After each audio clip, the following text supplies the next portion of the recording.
In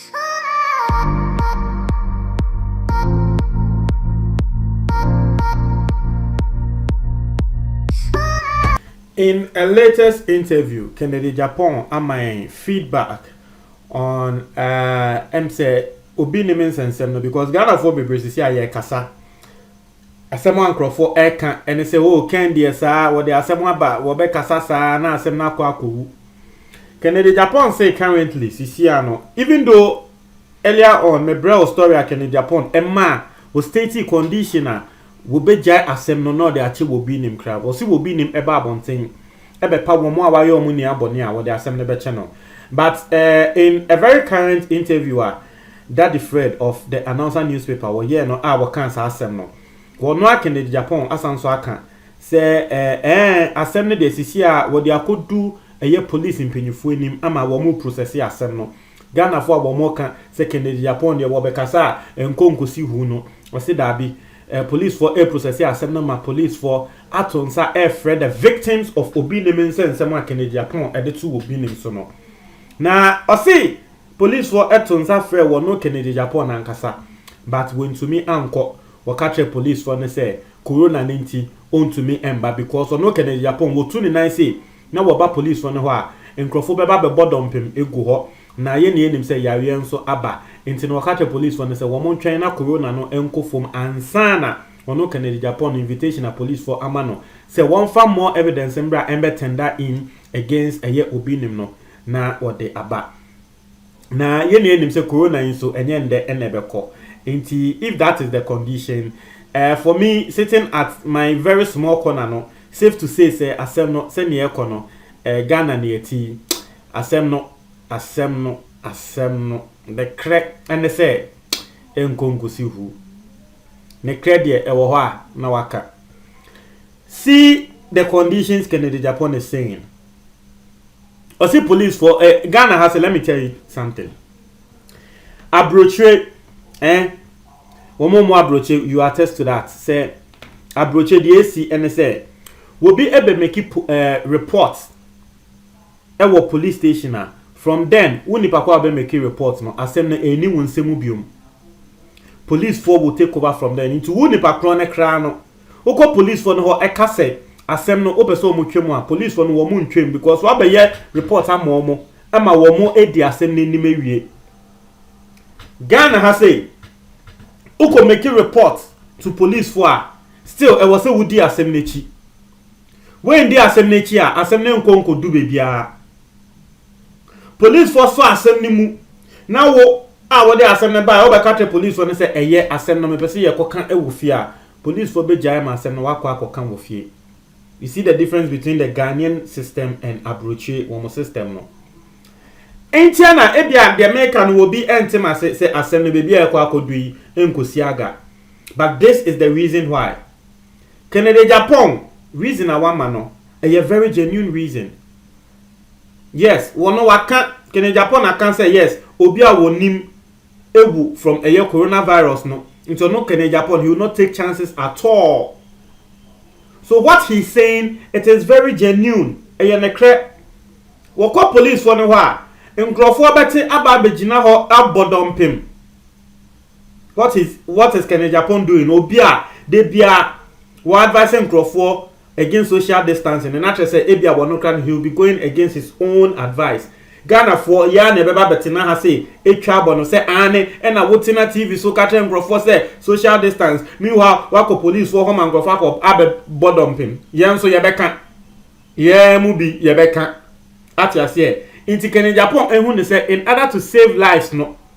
e na wono ankasa nso ne life no it is better say he will not go for now naturally say for now coronavirus e wo unsu senya coronavirus afianza ni mo Ghana o afianza yedu 1500 o enye nde ne krene se ejese ebia yare na UK for edema wo monkrofo no sorry edro na UK for edema wo monkrofo no ejese ebia wo ma ye test ne hun se edro no sisi ade papa na ne kra na ansa na ebeba bedu Ghana no na ebia getting to the end of the year o inti ene kra trese asem we by the time ebedu ho no na asem no eja na ewo mu no ehuru saa na afei edum won se na ete saa na Ghana ete asemba na wonim na wendi asem nechi etiefo wendi asem nechi oh adane sosket. So for me personally, I think say aside that no, and the reason Kennedy Japan said and so because say kwa na ko do baby na bia obi nim be hu say ade na ye serious a wo be ye condition na Kennedy Japan ne man no. Kennedy Japan am the condition. Say the only condition na wode wo bi nim ho ebe che no ene say wo bi nim embra bonten na won be pa wo mo a wo yo mo bone na chow. It even if time coronavirus amma Kennedy Japan anko police for no ho amma wo mo continue case no na obi nim hwe say hey all this time near still Kennedy Japan ayan aju so be ko police for no ho and the obeba no wa be ye de Kennedy Japan aka no munti asem ni ye nti obeya onu de ohun ne say eno ano no wa ye wie ne kre Kennedy Japan so makatrem wa hadeda we obi a he has a big heart aside the fact say we ye sheshin grofo hu ne say we ye sheshin no he has a big heart o ye san grofo na oyi o mo bone a wo mo bufu na so wo mo bu efu na wo ba ebe pacho a o mo de bufu o mo de bone ne ebe chewo Kennedy Japan sa not. So that is what is coming through. Now, related, another story actually related on this same thing. Opambo Nation Prophet 1. Now, waba bonten abekasa on this particular thing because Ghana for bebre trabono Ghana for the tuneso and the wapambo o na wama Kennedy Japan expose will be him say it for easy easy wa wonim Ghana for nso wo mo sha asese wo mo kasa o be bi sa se dentia e na wo pambo yesa ana dentia na nkrofo kasa wo pambo yesa so be kaya around 2007 2008 and ade abeda ne very normal say wo sofu we ni wo sofu we kono around that time nkrofo a wo mo ye ne first e ma memi hu ye eye wopambo ani obi nim saa time na wopambo e wo radio station I think Mercury FM was den we kotina radio station and we di obi nim atem obi nim so ba na we chese that time was the first time me hu beef between two pastors na wopambo ani obi nim. So people are saying say that hatred still lives in Opambo and I will not share ase and I will the info ma Kennedy Japan say won expose your obi nim enu hunti Opambo ababonten ebe kasa se asem na nkrofo eka no wonim hwe wonu Opambo say onhia Kennedy Japan krada even though wo pe Kennedy Japan asem na de ntia wo pe Kennedy Japan asem no Kennedy Japan aye bibia tese wo ye bibia ono Kennedy Japan kra enim se saa de na wo ye no ane na ama Opambo no wo de pe na asem eye de dadabia asem a eye Opambo eka se Kennedy Japan aye nunti no open asem but won hia Kennedy Japan da wase wonu Opambo ne kra yes woni obi nim nyantokwa but say one on one oni obi nim be hia atonsa echia wo mo onhia wo bi nim kra da e na asem wasi ye no ono anso ba abonten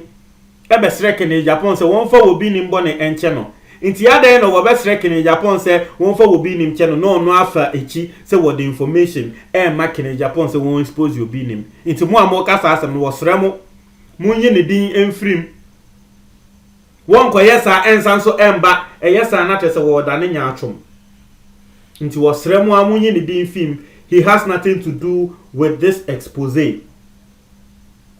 So these are actually the stories going round on this whole thing. For me, yes, Kennedy Japan has reported to the police and whatnot, but senior assembly econo and that's the truth. Yeah, and a lot of people have actually come out to give threatening messages. Say, same way they could do baby. Not to say Kennedy Japan barbon saying no because will be who be my woman fan is serious. I've seen a lot of people who support Kennedy Japan say that. Basically, na prem pekra ababontia be video on that. And so we are looking forward to that. media mimi nim say Ghana ha say Ghana ha sa same way because still obi nim no munim ne lawyer munim obi nim lawyer ye we o attachia minister for housing works and housing no say attachia ye we o Ekufado ni relative o you be nim personal lawyer intermediate me hu say asem no se ye kwa na ye hwe na ekodu bebi a ebia wo bi nim hu betumi a kire ne ka wo hu se wo mu nia bebem abesre Kennedy Japan mati ase into wo tell me say ade a Kennedy Japan wo expose wo bi nimi wo tell me say Ekufado efre Kennedy Japan tell me say wo sre no wo ntwa so a Kennedy Japan wo ntwa so ana wo betwa so. And you see the link between Obinim's lawyer and Ekufado or any relative or sanso wa aban mu wo ye MP sanso ye minister. And so asem we there me metenechi ehwe a meka ne kra na atremo asem we enkodu bebia mo ntre mo adwen me da ase.